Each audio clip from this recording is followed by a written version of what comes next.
Kaixo, bideo honetan ikusiko dugu zelan kalkulatzen den matrize baten alderantzizkoa Gauss-Jordanen metodoarekin. Oraindik, bideo hauetan ez dugu ikusi determinanteak eta zelan kalkulatzen diren. Determinanteak kalkulatzen direnean, badago metodo bat asko zerrezagoa matrize baten alderantzizkoa kalkulatzeko, baina, nola batzuetan eskatzen den metodo hau, azalduko dugu baita ere. Lehenik eta behin jakin behar dugu zer den matrize baten alderantzizkoa. Honela adierazten da, jartzen da matrizearen letra berdina eta goian ber-1. Matrize baten alderantzizkoa, biderkatzen dugunean matrize berdinarekin, lortzen duguna da identitate matrizea. Goratu identitate matrizea dela bat diagonalean idatzita daukatenak eta gainontzeko guztiak zeroak direnak.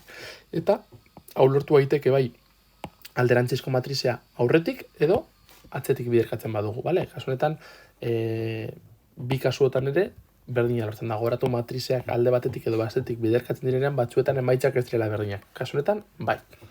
Eta ikusiko dugu zein den matrize baten alderantzizkoa existitzeko baldintzak. Ze matrize guztiek ez dituzte alderantzizkoak eta oso garrantzitsua da. Batzuk bakarrik eta euskate. Zeintzuk, lehenik eta behin, matrizea karratua izan behar da. Zer nahi du karratua? Lerro eta zutabe kopurua berdinak izan behar direla. Hau ez bada batetzen, ezinezkoa da matrize karratua lortza.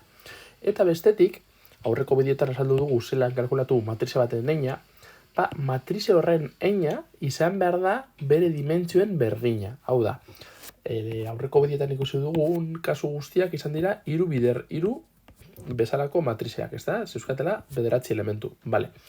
Kasu honetan izan dugu heinaren aukera posibleak zirela 3, 2 edo 1. Ikusi dugu lehenengo adibidea, 3 zen da, bigarrenean 2 eta hirugarrenean 1. Vale. Kasu honetan, agertu esiko matriziak ez daukate alderantzizkoa. Eta kasu honetan, bai, alderantzizkoa existitzen da. Gauza bat da, jakita existitzen den eta beste gauza bat da kalkulatzea, Baina, ikusten batugu, heina ez dela bere izan daiteken maksimoa, orduan ja zuzenean badakigu ez dela existitzen eta orduan ez dauka inolako zentzurik kalkulatzea ere, bale? Orduan gogoratu, matrizeak erratua izan behar da. Zein da matrizez erratua? Magiatu hau. Daukagura 1, 2, 3, 0, 1, 2. Matrizoaren dauzka 2 lerro eta 3 zutabe. Beraz, honen dimentsioak dira 2, 3. Zenbaki berdina ez denez, baina zuzenean ez da matrizea karratua, beraz ez da existituko alderantzizkoa.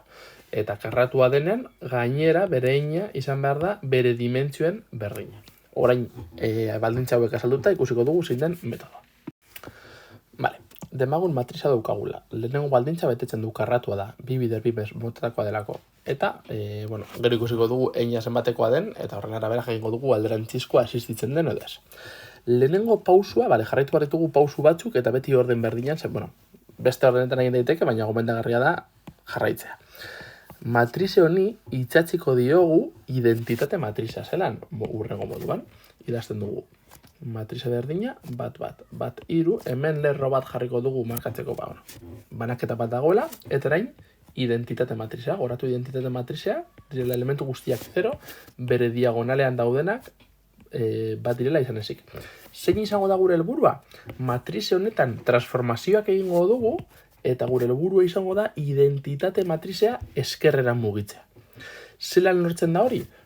Lehenik eta behin bihurtuko dugu elementu hau 0, aurretik erabili ditugun transformazioak erabiliz, gero bihurtuko dugu elementu hau 0, eta azkenik hauek bihurtuko dugu 1 eta 1. Hau da, gure helburua izango da identitate matrizea eskuinetik eskerrera mugitzea.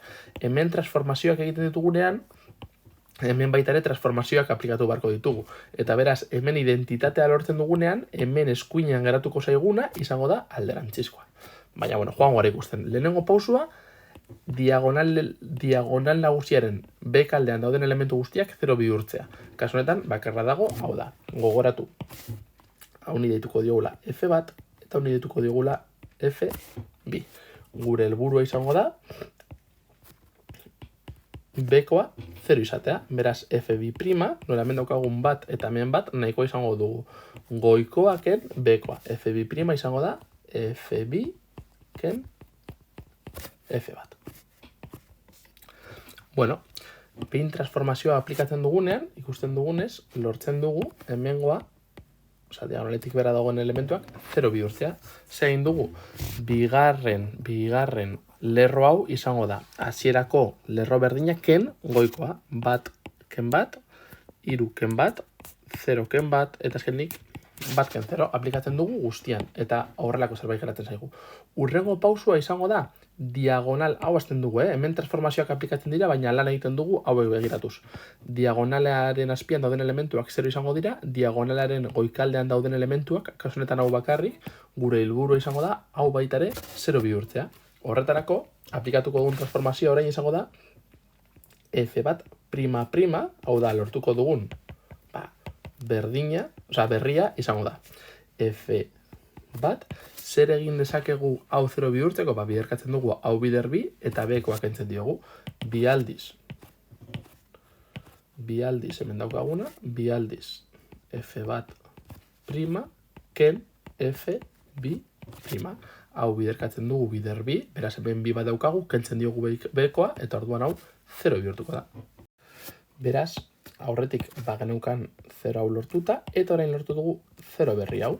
Ja, lortu dugu, gure hasierako honetan, bakarrik geratzea elementu esnulak erdiko elementuak. Bale, gure helburua da, zen hau identitate matriza bihurtzea. Orduan, egingo ditugun azkenengo transformazioak izango da. F bat prima prima prima, hirugarren transformazio delako izango da, oraintxe bertan geneukana, f bat prima prima, zati bi, zergaitik, zati bi egiterakoan hau bat bihurtuko da, eta hori da gure helburua, eta 0 hau ez da aldatzen. Eta modu berdinan, f bi prima prima prima, izango da aurrekoa, f bi prima prima, kasuetan baita ere, zati bi. Beste zenbaki bat izan ziteken, baina nola bietan bi agertzen den, baita ere hau egingo dugu. Nola hauek biak zati bi egin ditugun, alboan dauden guztiak baita ere, zati bi egingo ditugu. Ikusten dugunez, zati bi egiterakoan, hauek zati bi bat eta bat geratuko dira, 0ak berdin mantentzen dira, eta ja lortu dugu hemen identitate matrizea izatea. Eta ondorioz, hemengo hau izango da gure hasierako matrizaren alderantzizkoa. Beraz, matrizonen alderantzizkoa izango da a ber minus bat berdin.